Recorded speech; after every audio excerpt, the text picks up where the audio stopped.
Hello everyone, I'm Kevin, otherwise known as Forum BX257, your friendly neighborhood 1980s G.I. Joe reviewer, and greetings from the space year 2015.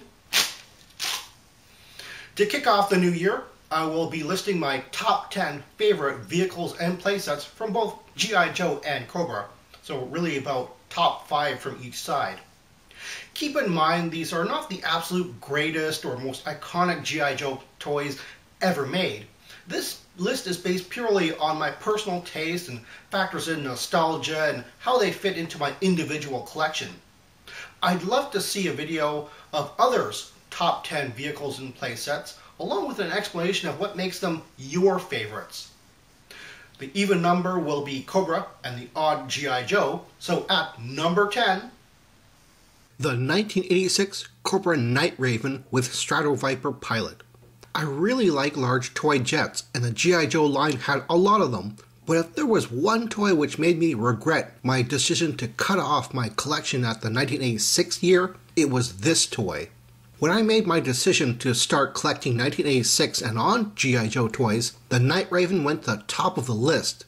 Largely based on the SR-71 Blackbird, the most beautiful military jet ever made, the Night Raven lives up to the hype with its size and features. Even the little piggyback drone looks cool by itself. The Stratoviper's classy old-school pilot look is just a bonus. Number 9. The 1982 HAL Heavy Artillery Laser with Grand Slam. Wait, what? Wasn't this on my top 10 worst G.I. Joe list? Well, yes, objectively speaking there is a lot lacking in this toy, but it has a very important spot in my personal history of collecting G.I. Joes. You see, it was the very first G.I. Joe toy I bought in the aftermarket.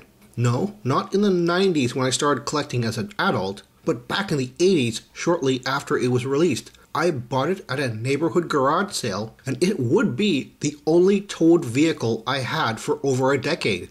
Its size and double-barrel design made for it an impressive look, which meant it was the most powerful weapon my band of good guys had. Plus, as Flash is my favorite figure, Grand Slam is a really cool variation of the design. Number 8. The 1985 Cobra Bunker. Molded in Cobra Blue and based on World War II pillbox bunkers, but sculpted with a big Cobra symbol on the front, it really fits the early enemy figures designs. It's also the first small Cobra base I had, so it saw constant use in my displays. But there's something even more important to me. See the Action Force box in the background? That's right, I bought this in England back in the 90s.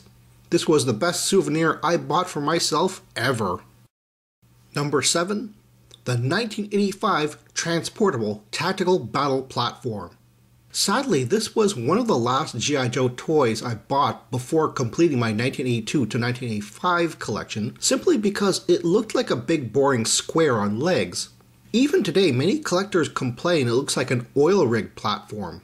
When I finally got this thing in hand, I realized what I was missing. Of course it looks like an oil rig platform. It has to. It's the most efficient use of open structure architecture. You can put figures and vehicles anywhere on the playset and they will still be accessible and viewable, all the while looking natural. Unlike many other playsets with multiple open levels, the TBP is almost symmetrical, very clean looking, and big enough to be a major display base. If you want to add color to an otherwise monochromatic structure, adding natural red steel beams is a perfect way to do it. It looks good with or without anything on it as a result, and the features are perfectly integrated. It is the toy that went from zero to hero in my mind. Number 6. The 1984 Cobra Claw Covert Light Aerial Weapon. Another highly versatile yet small Cobra toy. It was an attack craft, reconnaissance stealth drone, and escape vehicle. It's made even better now that I know it can hook onto the walls of the 1986 Terrordrome, whether by design or accident. But I will always remember it as the glider that Storm Shadow swoops into action with in G.I. Joe Comics issue 21 and 24, both in my top 5 favorite comics. It's a shame that Hasbro forever destroyed the original mold in favor of the smaller jetpack size version. Boo! Number 5. the 1984 Killer Whale hovercraft, warrior hovering assault launching envoy, with cutter. While I'll bet this is on many collectors' top 10 lists for many of the same reasons I have, it has a special place in my past too. You see, I didn't have many 1984 vehicles growing up, so the only exposure to the Killer Whale I had was a slightly younger neighborhood friend who had one. It was definitely his favorite vehicle, and I coveted it for many years afterwards thanks to that exposure. It is an immense weapon-encrusted battle wagon of a toy that floated in water and rolled on land, plus had two secondary vehicles. The spring-loaded recon sled is awesome. Top it all off, this came with Cutter, the G.I. Joe's first Coast Guardsman. Not even the 1960s 12-inch line had a member of the Coast Guard service in it. Number 4. The 1984 Cobra Night Attack Stinger 4-wheel drive with Cobra Officer Driver. The Vamp mold is a sturdy, timeless design, but in my opinion, it looks even better in black. Red rockets on the back add a bit of flair, and the cool gull-wing doors add a bit of class. It really is Cobra's only light transport until the 1994 Scorpion. No, I didn't forget about the 1986 Stun, I just ignored it. As for the figure, it is a simple recolor Cobra Officer, but the gray, black, and red scheme really fits the Stinger. Like Grand Slam, Hasbro took an already cool figure mold and gave us a cool variant. Number 3 on my list is the largest 3 3/4 inch action figure playset ever created, the USS Flagg aircraft carrier. Now, Michael French of Retro Blasting once had the opinion that kids played around this thing rather than with it.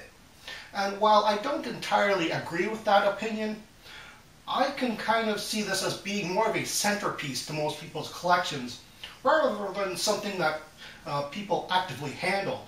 It is, after all, 7 feet long, and if you don't have the space for it, it becomes rather unwieldy.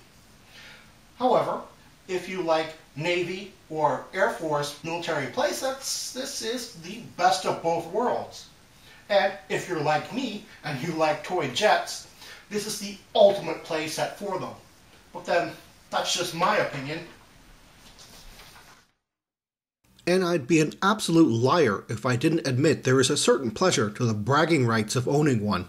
So the jealousy-inducing USS Flagg aircraft carrier with Admiral Keelhaul figure was only at number 3?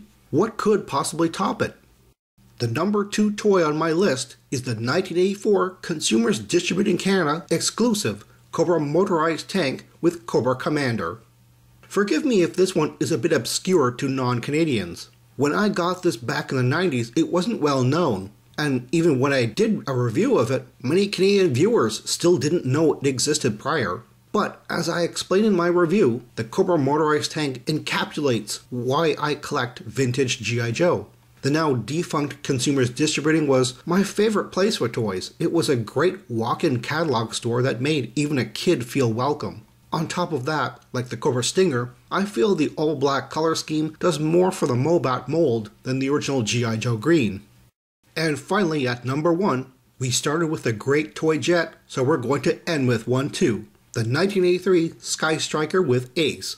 Was there any doubt this was my favorite? Before Top Gun made F-14s cool, there was G.I. Joe's heavily modified swing-wing jet, the Sky Striker.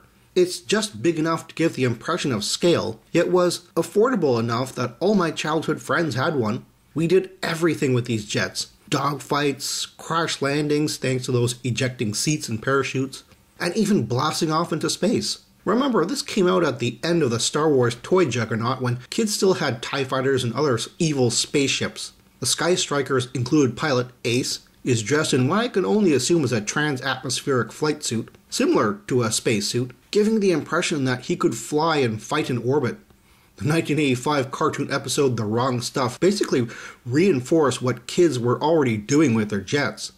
I'm not sure if my love of large toy jets comes from the Sky Striker or was a happy coincidence, but it was the most loved vehicle I had as a kid. In fact, unlike all other childhood vehicles which I had to replace entirely, the Sky Striker's main body fuselage you see here is still my original from 1983. There are plenty of honorable mentions, not only many items I've had in my collection for decades, but many recently acquired vehicles and playsets. Speaking of which, there's a toy that I've recently gotten that I've been having a lot of fun with.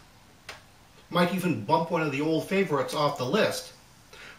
But that's a story for another video. Happy New Year 2015.